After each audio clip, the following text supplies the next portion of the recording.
mighty phantoms of the evening sky. To whom do these celestial steeds belong when you appear to us like gods on high? What brings you here to mystify? Welcome to the Kate Valentine UFO Show on 1160 WVNJ. Today's guest, Mr. Ben Hurl, will bring home the point that UFOs are indeed international. Ben has been a very good sport in getting up at what is for him an otherworldly hour to speak to us live today from Australia. As the director of the Victorian UFO Action Group, he has had several personal encounters with these mysterious beasts and the entities that fly them.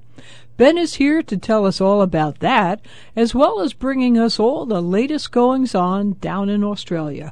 Welcome to the show, Ben. Thank you so much for getting up and being here with us today. Oh, hello, Kate. A big hi to you and all your listeners in America today, and also a big hi to a few brave souls in Australia who are also tuning in live with me at the moment as well.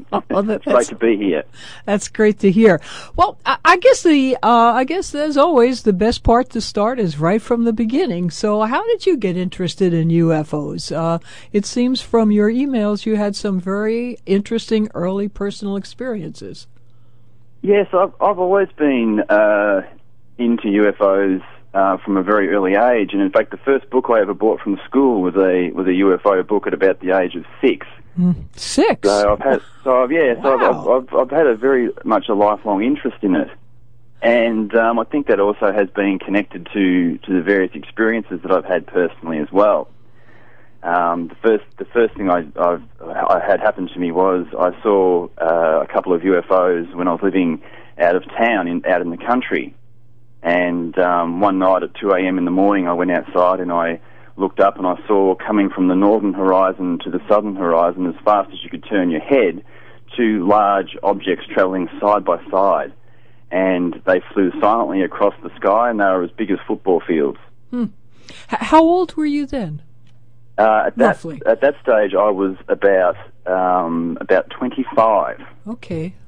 And and prior to that time in my life, I'd always had a great deal of interest. But up until that point in time, I didn't have any real sort of other conscious experiences. But at that age, when I saw those objects, that was a major point in my life. And you mentioned that you might have even encountered some of these entities themselves, or is that so or not? Yes, that's true. Really? One night in 2003, I was living by myself, and I was living in a flat, and the only residents were me and my cat. Mm-hmm. And one night, it was a moonlit night, and I slept with the curtains wide open, so I loved the moonlight streaming in through the windows. And I was sleeping in my bed with my back facing the windows, and I woke up at about 3 a.m. and it wasn't an ordinary wake up. It was a wake up of absolute terror. Oh boy! And I woke up and I could feel something or somebody leaning against my bed, and I was in a room by myself, and I turned my head sharply and I could see a being standing, peering over, looking down at me. And my instant reaction was I thought I was going to be stabbed, or that a burglar had broken into the house. Oh, okay. And yeah, so it was an absolutely horrific experience. And how I define it from being a reality rather than a nightmare was the physiological reaction in me was the most extreme I've ever had in my life. I can imagine. Yeah, it was like, heart racing, wide awake, pulsating, absolute pure living terror. And I sat up and I saw it, and it saw me, and it vectored onto me with this. I don't know what you'd call it, if you'd call it a stare, but it basically had me what I'd kind of call like in almost like a tractor beam. It had me sort of almost sucking into it when it was looking at me. Huh. And I screamed at the top of my lungs, and I threw the bed covers off, and in that instant, it just literally dissolved. Wow! It just kind of almost like it had skipped into another reality or another dimension. It just disappeared out, and I sat on my bed, grasping my knees to my chest, and I was awake for the rest of the night. And for the rest of for the following week after that, I slept with the light on in the hallway, and I couldn't sleep very well at all. And that was my first experience, and it was an absolute wake-up call, and I was purely terrified. And the second time I've had another experience was actually during the daytime, which for me totally confirmed the reality of the overall experience. Because people could say, "No, look, mate, you were really sleeping, and right. you had a paralysis experience, and you can so we can explain that one away for you." But one morning I was out playing basketball out in my backyard. It was a beautiful Saturday morning, and it was about 10 o'clock, and I was just shooting hoops, and I had a feeling that I was being watched, and I thought, oh, maybe one of the neighbours is peering over the fence. Mm-hmm. So I looked around, and over near my car was a black entity about 4 feet tall, standing there, and it was actually looking at me playing basketball. Huh. And I was absolutely blown away. I dropped the ball, and then it moved from around my car, and it disappeared down around one side of my shed. Huh. And it kind of glided is how it moved. I couldn't describe it as walking the way that a human would walk. It was almost like a gliding action. And it disappeared down one side of the shed, and I ran to meet it at the intersection of the other on the other side of the shed. Mm-hmm. And I was absolutely, again, my physiological reaction was extreme. I thought, I have to see what this is. Mm-hmm. And I ran down the side of the shed, and I came around the corner, and I thought, oh my God, what am I going to see here at this point in time? Mm-hmm. And I got to that point in the shed, and then there was nothing there. It had just disappeared. So for me, that was like, well, here I am at 10 o'clock in the morning. Yeah. I've got a visitor coming in and checking in on me to see what I'm up to. Oh. And that experience really did, for me, highlight the fact that no, this is a real phenomenon. This is actually really is occurring, and I really want to be involved in investigating and finding out what's going on. Well, Sorry, go on. No, I was going to say I can imagine that because, when you're that frightened, I mean, let's face it, if any of us wakes up at 3 a.m. and something or somebody's standing over you, it's terrifying. It doesn't have to be extraterrestrial, or whatever that thing was. But in the daytime, to have something there when, you're in your full senses and you're not startled awake, I can see why. I think it's scary, and I think the best way to get around it is to investigate it and explain it. And I can understand you're getting this actively involved. Absolutely. I mean, for me it was an absolute shock. Like, I'd always had believed that it wasn't just us in our little world, and we're the only creatures in it, and man's the height of intelligence in the universe. I never actually believed that. But when it literally comes knocking on your door, be careful what you wish for, huh? Well, yeah, it takes a real adjustment to it, because after my first experience, I was terrified, and like I said, I couldn't sleep, and it was an absolute, and I was fearful every night that I couldn't go to sleep because whatever was standing beside my bed was going to come and get me. Yeah, of course. Yeah, so and the daytime encounter just absolutely. That was my confirmation, and I think you can certainly call it, my awakening to the alternate realities that we live with. And especially with these things appearing and disappearing almost at will and inexplicably to us, we don't move the way they do, and so it's not human. Absolutely, and the thing that I find most intriguing about it is the presence when they're actually around. The whole vibe of your reality just changes. Mm-hmm.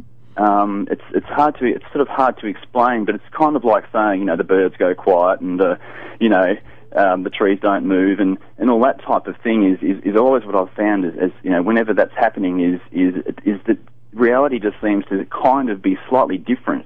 Yeah. And in whatever way they're entering our realm, it has an effect on that immediate area. And at UFO, that's what we're all about. We're about tracking down and chasing what's left of the physical evidence, and and recording and documenting that. Well, that's an interesting approach. So obviously you personally were affected. I mean, that goes beyond saying, but you felt that the environment itself was somewhat altered around you, that the presence of this entity altered the environment as well. Yes, wow. Yes, most definitely. Really? Because when you go from shooting a few hoots out in the backyard, having a bit of fun, and you stop dead in your tracks, and you go, I feel like I'm being watched, and it's not like I gave you the analogy of it being like a neighbour watching you over the fence. That's the only way I can describe it, is to bring it into some sense of perspective for us. But it was a very strong feeling, and again I had that vectoring thing where it was really focusing on me, and I was sort of being drawn towards it at the same time. As much as I was fearful and terrified, my fascination level was really, really off the charts, and that's why people have said to me, "Why did you run down the side of the shed?" I said, "How could I not?" Yeah, really. I mean, and sometimes you got to confront these little things too. I mean, obviously he's running from you. So, run at it. But, we've got to get back to how you investigated this. We're going to have to take a quick break, Ben. And as much as I hate to, I'd love to. But anyway, Kate Valentine here, speaking with Ben Hurl. He's the director of the Australian UFO group, Victorian UFO Action, VUFOA. We're live on 1160. Ben has been kind enough to get up in the middle of the night to speak to us. Well, if you have any questions for him, post them now on our website, AtlanticCoastUFOs.com. You can find out much more about his very vibrant organization, VUFOA, on their website. Be right back.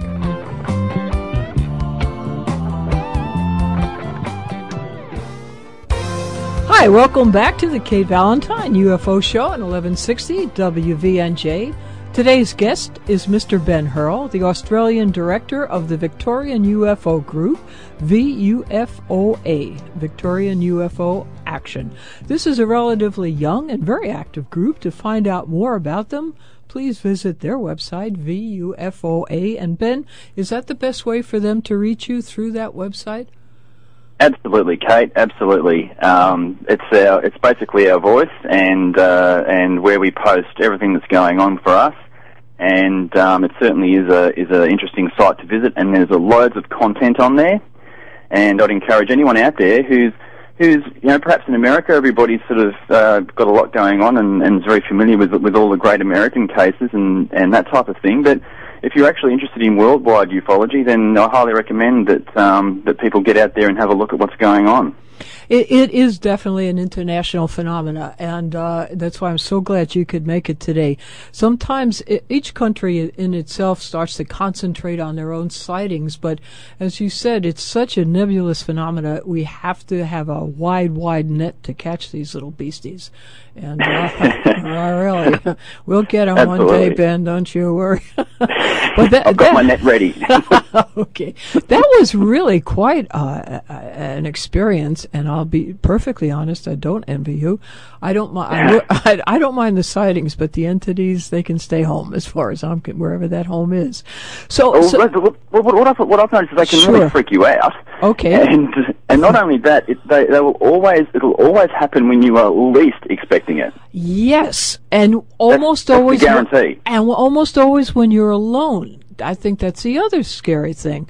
You know, if you're walking down the street with 5 or 6 of your good friends, and then you pop around a corner and there's a little entity saying, "Hi, we're from Alpha Centauri 2, and we thought we'd say hello." And it's daylight, and they don't have a stun gun in their hand, and you're like, "Oh wow, really?" That's not very scary.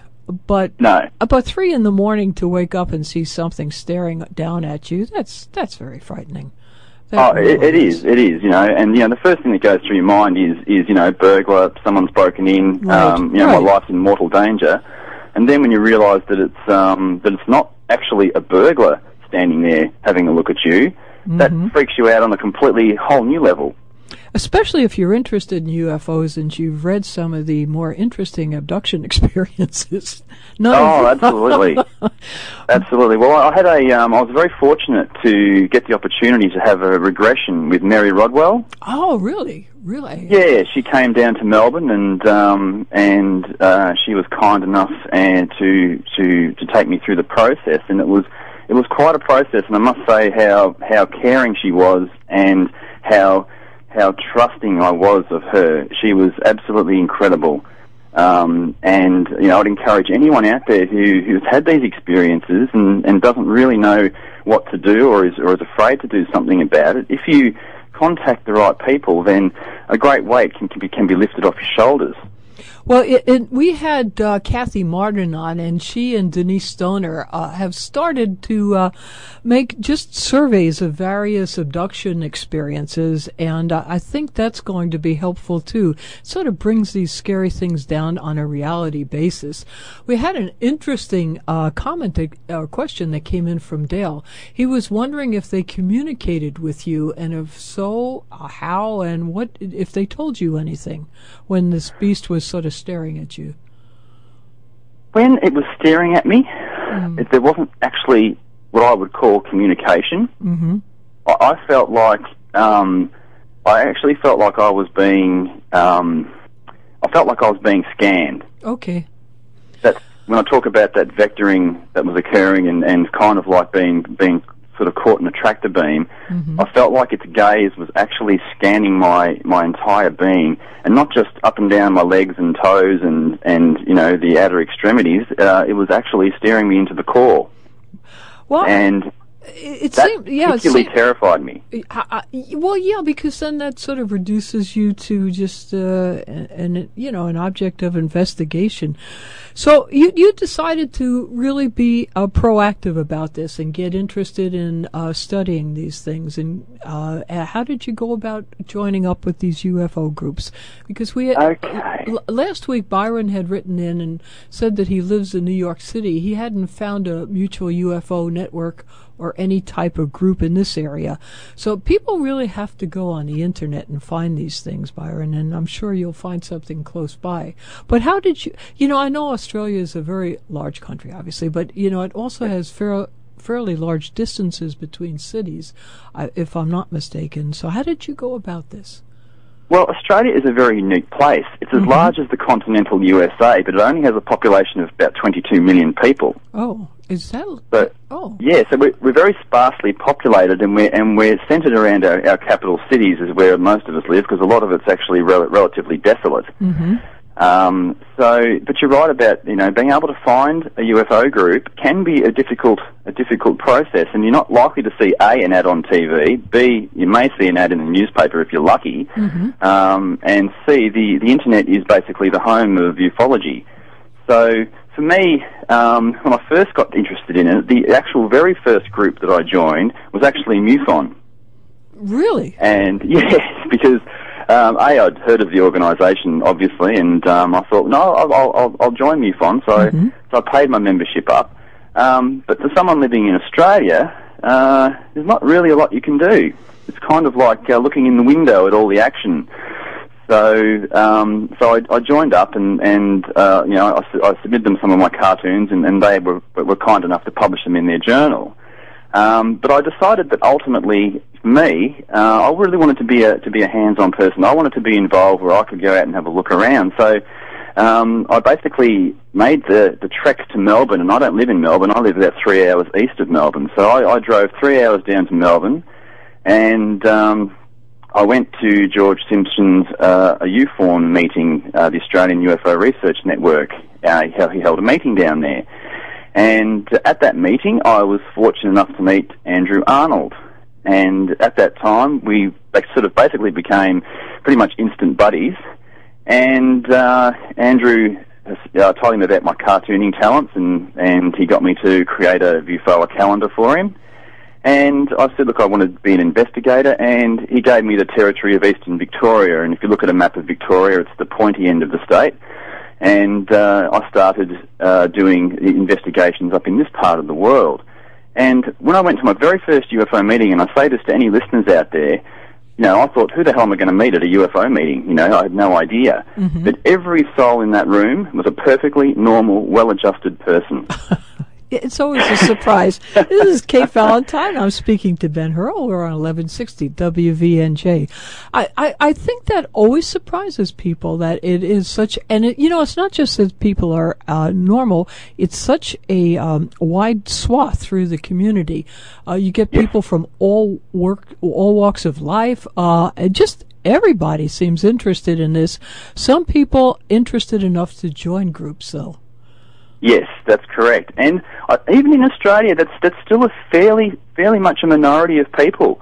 You're right about a lot of people have an interest, and everybody certainly has an opinion on the topic. Mm-hmm. Right. But actual membership on the ground, people out there, walking the walk and talking the talk, not many people at all. And I think in our country particularly, because of its large geographic size, and the numbers of people are relatively few, it does become a fairly big job to do it, but that also makes it exciting too, because we're on the cusp of being able to do some really great things down here. Because you are so sparsely populated, I wonder if perhaps, it seems that these UFOs tend to be somewhat hidden, and obviously if you're more sparsely populated, it'll be easier to hide. Well, not so much hide, but just to not be apparent to the general population. Do you think that might be the case by you? I think Australia is an absolute haven for UFOs. Really? Yeah, and the reason I say that is certainly because of its conditions.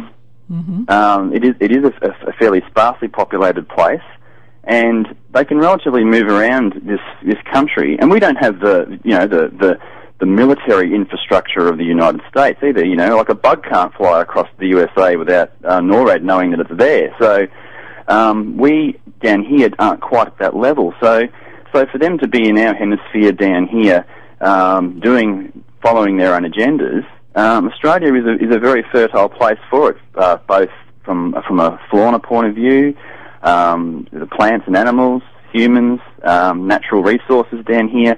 It's pretty easy for them to access it and not overly disturb the population. Yeah, it's interesting, too, because in this country there certainly was, in Nevada and New Mexico, there was a lot of activity back in the 40s, and then, as you mentioned, it did become much more military, and that's when it tended to dry up. There's also been a lot of talk about the UFOs coming from Antarctica, and of course you're very close to that. Do you think there's any back and forth between you and Antarctica at all?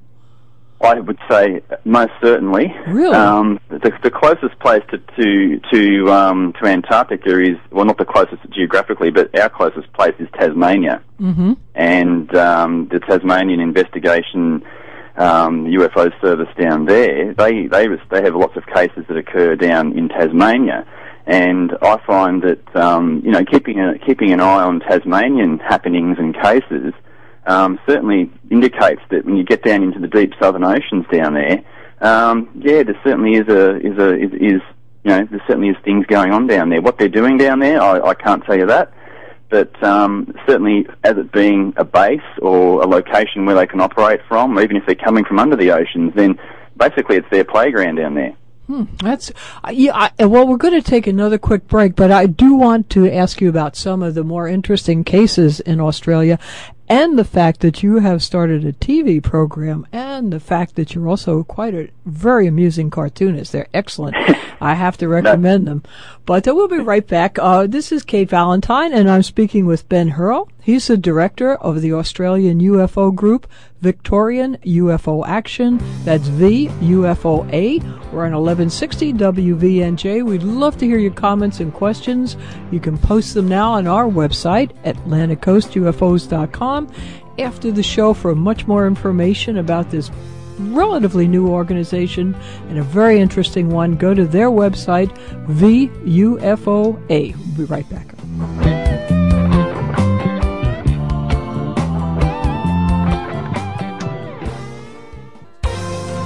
Welcome back to the Kate Valentine UFO Show on 1160 WVNJ. Our guest today is Mr. Ben Hurl. He is the director of the Australian UFO group, VUFOA. That's the Victorian UFO action. Just before the break, we were going to discuss some of the more interesting Australian sightings. Obviously, the Valentine case is interesting, but that was a while back. You mentioned something about the Westall case. What was that all about? I really am not that familiar with it. Well, Westall is an absolutely incredible UFO story, and it's almost not unbelievable, but it's an incredible event. And what happened was in April of 1966, at about 11 o'clock in the morning, at a school in sort of outer Melbourne, in the area of Westall, some UFOs happened to come along, and they landed in the school ground, and the students and the teachers all saw these craft. And the students ran out of the classrooms over to where the craft had landed, or a couple of them had landed, and the craft then took off, and they flew over what was then Market Gardens, and they landed in an area called the Grange, which now is a small park, and we can talk about that a bit later. And the students ran from the school, and they ignored the teachers, and they left the grounds. They ran across the gardens. They went into the parkland, and the UFOs were there, and they were seen to almost be hologramic in the trees. And basically, they then lifted off, and they flew away. So it was an absolutely incredible case that realistically didn't get a great deal of coverage for the spectacularness of what it was, and for the multiple witnesses, and for the most part, even in Australia, had remained a fairly unknown incident. And that was until only a couple of years ago, when TV producer Rosie Jones was looking for a story to cover, and her and Shane Ryan created a documentary which was shown in America on the Sci-Fi channel called Westall 66: A Suburban Mystery, and that really brought the case back out again, and showed to the world that this event was really an amazing event. The children were completely silenced at the time. No one was allowed to say anything, and the whole case was very tightly closed at that period of time. Now, those children are probably in their 60s, maybe 70s today. Have they come forward and said anything about that? Yes, they have, and in the documentary that Rosie and Shane produced, there's many of the actual students who, as you say, are now sort of at least well into their 50s, who have come forward and have said, look, this did occur. This happened to us. We saw it. The teachers saw it. This was the effect that it had on us. We were silenced about it. We were told not to talk about it. And they were. I think for them it was good that the case was brought into the light after all those years, and that they were able to get a bit of satisfaction that it was actually being acknowledged. Did they just? Was there any further sightings on that group of people? Do you know if they had any follow-up experiences? To my knowledge, I haven't really had a lot more contact with that. As to whether any of the others have had any of those sort of experiences. I know that some of them did go through some hypnosis to try and bring out the events of the day a bit clearer. But to my knowledge, I don't think there's been too many that have sort of had ongoing encounters, or not that I'm aware of anyway. And there seems like there were some other landings in schoolyards as well. Yeah, it's not entirely unknown. Yeah, I think in Russia and somewhere in Africa, and Africa. There's been other cases in Australia too. A couple of primary schools have had them come in for a show and tell session, and so it's not unheard of. You could almost call it a specialist branch of ufology, the education department side of it. That's but, funny. It does occur here every now and then. I'm not aware of any recent cases at all. In fact, one of the things that we're lacking at the moment is the fact that a lot of the cases are the classic cases that have been around for 20, 30, 40 years, but really good cases now just don't seem to be coming up as much. And that's in this day and age of the internet and mobile phones and everything like that. We aren't seeing a whole lot of cases, and that's really what VUFOA is all about. We're called Victorian UFO Action, and action is what we are here to do. We're not armchair ufologists sitting back and making comment on what's going on. We're taking it to the streets out there and chasing cases and operating a hotline, and we're determined to be the first point of contact for UFO witnesses. And even more importantly is that we are dedicated to being sceptical as well. And I think that to be in ufology, you certainly should have a high degree of skepticalness, certainly in your approach to analysing cases. And it really is up to the witnesses to prove to us that what happened actually did occur, because extraordinary claims require extraordinary evidence, and that's basically one of our mottos. And we're seeking to get out there to uncover the cases, because believe it or not, they actually are there. People will call, they will talk about it, but our biggest thing moving forward is getting people to know that we actually exist.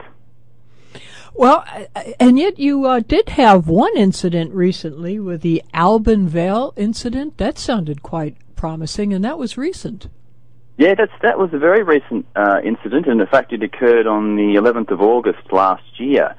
And it's absolutely a very interesting case, and what I find most interesting about it is the fact that it's got multiple witnesses in different locations, which always strengthens a case. If someone's out there at night taking a few videos and they film something in the sky, well, realistically it can be anything. So with this particular case, a tennis coach and his pupil were out playing, having a tennis lesson, and they looked up in the sky and they noticed an object that was up in the sky, and it was sort of a bright object, and it was blue, it was green. It was a very different type of an object, and that area, Alban Vale, is actually relatively close to the Tullamarine International Airport. So anyone who lives in that area sees a lot of planes and a lot of traffic. And he drove up the street, and the object remained in the sky. And at the end of the street, the police were parked there, and they were watching the object. And he noticed that, but he didn't stop and talk to the police. He came back to his house. And when he returned home, he alerted his neighbour and his neighbour's wife, and they came out and they started filming the object. And they basically ended up recording about 6 minutes of footage. And basically, the primary witness, then received a call from his mother in Bacchus Marsh, and she told him that she'd seen an object down there at 6:30, and that's to the west of the Alban Vale area. So we've got witnesses to the west who'd seen it at 6:30. It's travelled across the sky. It's been seen by multiple people at that time. It was in the air for a fair period of time. Now, after the footage was taken, the witness was trying to get some answers to it, and he approached radio stations and he approached the media.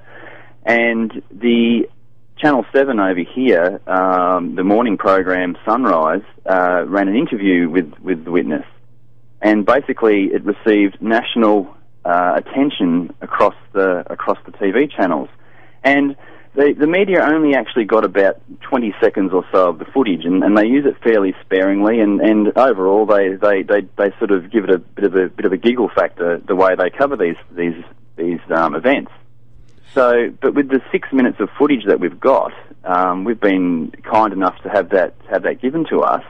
We're about to launch that on our website for everybody to have a look at. Oh, good. And see that this object is very strange. So if you do go to our website at the moment, on the front page, I've got the actual original national TV interview is on there, and anyone who's not familiar with it can get on there and they can watch the original TV spot. And since that time, we've done an investigation on the case as well, and we've ended up with around about up to 8 witnesses. So there's quite a few, and we're just finishing some final witness interviews, and the results of our investigation will be broadcast on their website as well. So I encourage anyone to get on there, have a look, at the spot, and by Sunday night, when you're all sitting at home with a coffee or your favourite glass of red, the original footage will be up there this weekend, and it's quite interesting to watch. And I've seen a lot of footage, and the way this object behaves is very, very unusual. And what we've also noticed too, that in central Victoria at the moment, there seems to be something going on, because I've had probably about 4 or 5 reports, all in the last month or so, that have come out from central Victoria. So at this point in time, there's a lot of activity out there, and I've been sent more footage and more photos from those particular sightings, and we're in the process of working that through. So it's only through offering our hotline that people have been able to contact us. If we didn't have the hotline on our website, we wouldn't hear about these cases. In fact, nobody would. A very good point.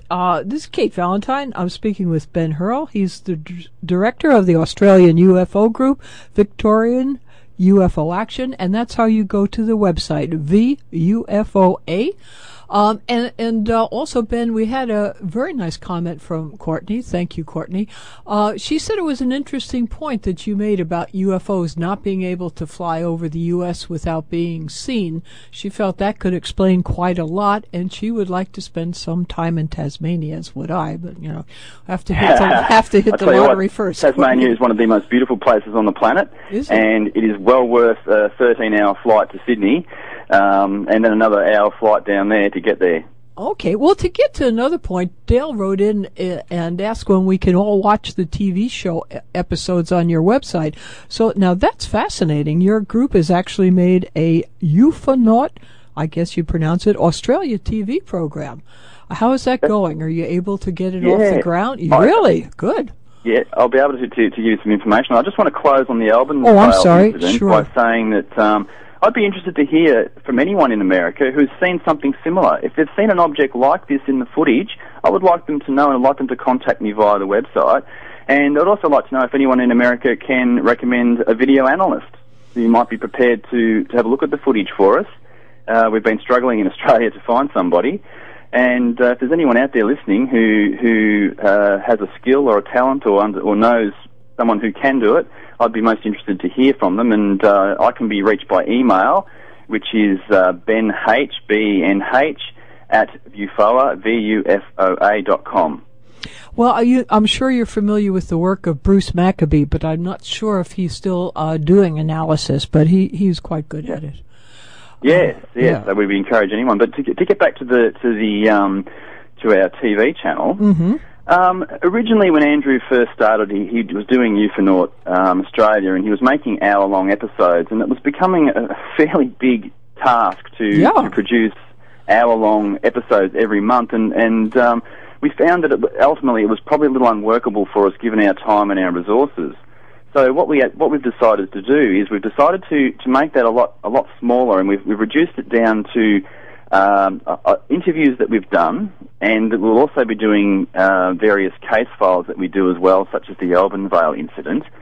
And we've got a heap of interviews with lots of very interesting people, and it's such a unique opportunity to view these interviews because you won't see them anywhere else. And they're people in Australia who've been involved in ufology, people who've had encounters as well, and they'll basically be sort of up to half an hour long maybe interviews, and they're really, really unique. And I think that anyone who's interested in ufology would benefit from being able to see these interviews.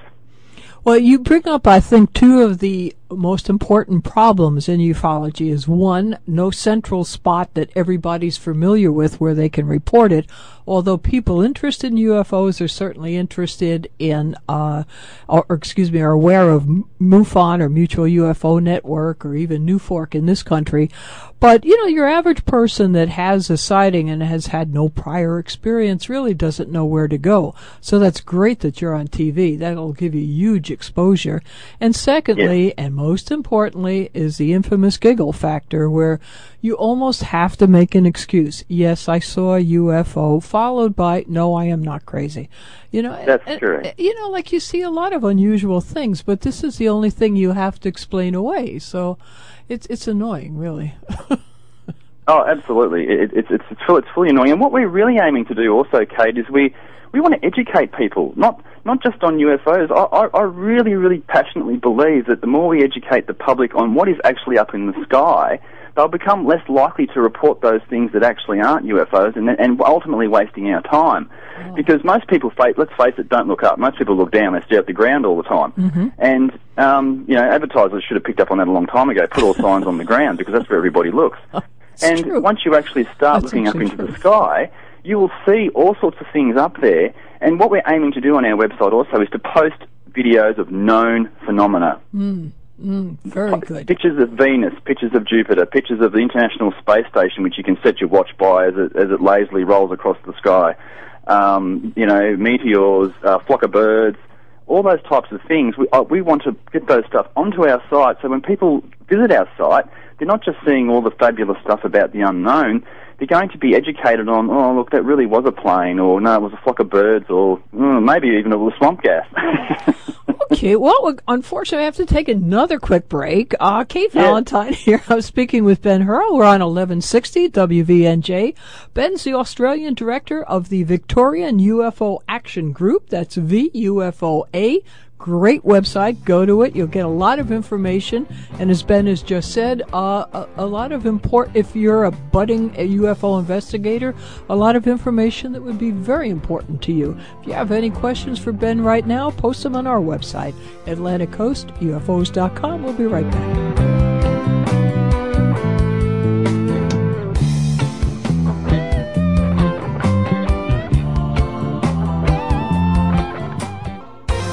Hi, welcome back to the Kate Valentine UFO Show on 1160 WVNJ.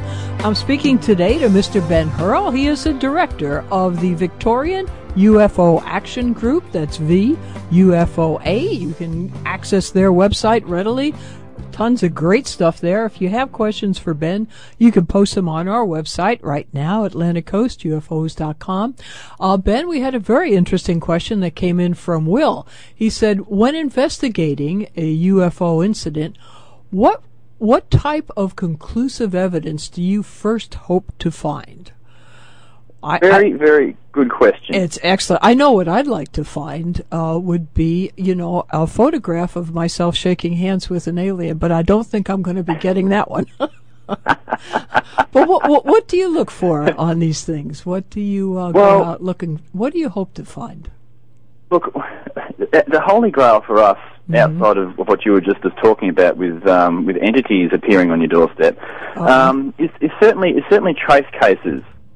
A trace case gives you something that you can actually investigate. And when you get a landing, and you've got a situation where the environment has been affected, the ground has been depressed, the trees have been burnt, the grass doesn't grow back, there may or may not be radioactivity present on the site.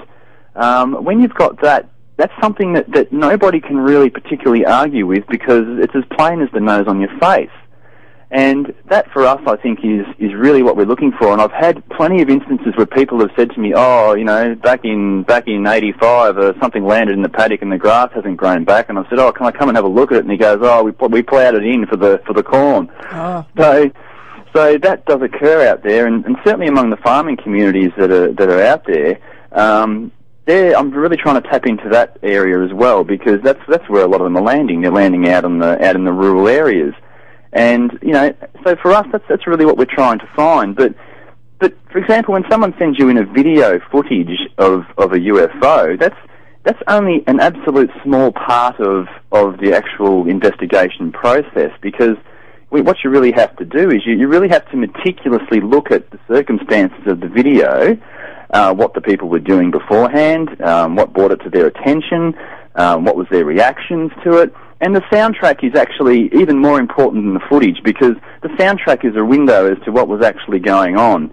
And you can hear their voices and how they're reacting to this presence before them. So a lot of people get tied up on footage and thinking that it's the main thing, but realistically, talking to the witnesses, exploring what happened step by step and logically, is by far the majority of any UFO investigation, and it's not necessarily a glamorous occupation. It's very time absorbing, and it's difficult if you have a job and a family and hobbies. It really takes up a lot of time, and it's also hard to find these incidents, as you said. Most of the time, you're standing there and something goes whoosh, and what do you say? I saw something that went whoop. It's like seeing one of these meteors that explode. Even that left no trace. Look, I equate it to trying to grab a hold of water. Okay. Good. It's very difficult, and oftentimes, even with the amount of mobile phones and cameras and things that are just proliferate across the world now, the quality of the footage that we do get is not very good. People with iPhones taking footage in the sky is, the cameras struggle with dark skies and bright objects, and autofocus totally destroys practically everything. So. That makes it very, very difficult to get the footage. You can look at the footage, but when you're looking at it, you can go, well, it's very, very difficult to say what it is, which ultimately leaves it remaining as a UFO because you just can't identify an object against a dark sky. Well, the other thing that I have heard constantly from people is that they see these objects and they're so flabbergasted by them that they actually forget to reach for a camera, and then it's gone. They go, oh, I never got the camera out. And I think, that's what we hear a lot here. Do you find that reaction too? Most definitely. I've had people say to me, look, I was outside, this thing came and across the sky, I ran back inside to get the camera, and when it was, and by the time I got back out, it disappeared, or my camera wouldn't work, the memory card was full, or the batteries were flat, or, 1,000 other, possible scenarios for people not being able to take a damn picture. So, and then, okay, we still investigate it, we still talk about what happened, we do the intrinsic research of the event. But it's very common for that to occur. People just aren't ready for these events. They're not expecting them, and I think that's the first thing we have to realise is that people just aren't expecting it. Sure. It just occurs out of the blue, literally like that. And from my own experiences, I can relate that very thing. These things, they occur on their terms. Well, another question that I would like to address to you to see if you have any thoughts on this is that a long time ago, one of our listeners wrote in and said, well, where do they park? And yeah, exactly. It's like you think of them flying, you never think of them being parked. I mean, they'll land occasionally and take off, but do they park somewhere, like, stop somewhere overnight, whatever? What about like in the middle of Australia or Tasmania? Do you think they might be have like a parking spot there? I think there's no doubt that they exist in places like the Blue Mountains in New South Wales, the Tamborine Mountains in Queensland. A lot of those places have got stories and legends of UFO bases being in those locations, and they most certainly do. Have some level of connection to the land in those areas. Now, one big thing I like to get across to people also is that we tend to think of UFOs as nuts and bolts machines in a very human kind of a way, that because we build a nut and bolt machine, then everybody else out there must be building a nut and bolt machine.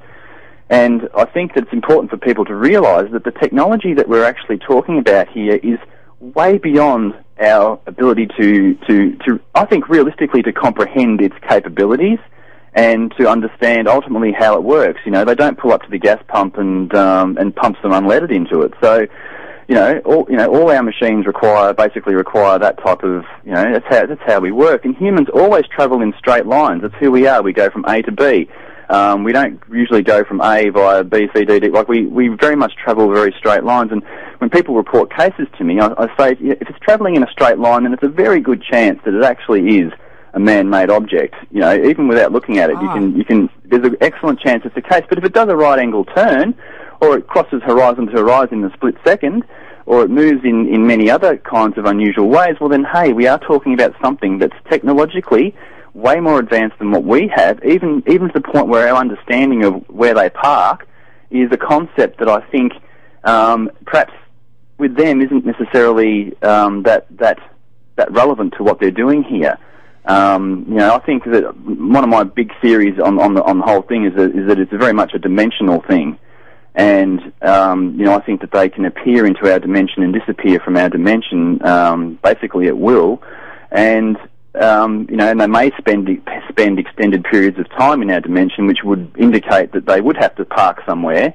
And if they were going to park, then it might as well be somewhere fairly remote, in the deserts, in the mountains, in Antarctica, up in the wilds of Canada.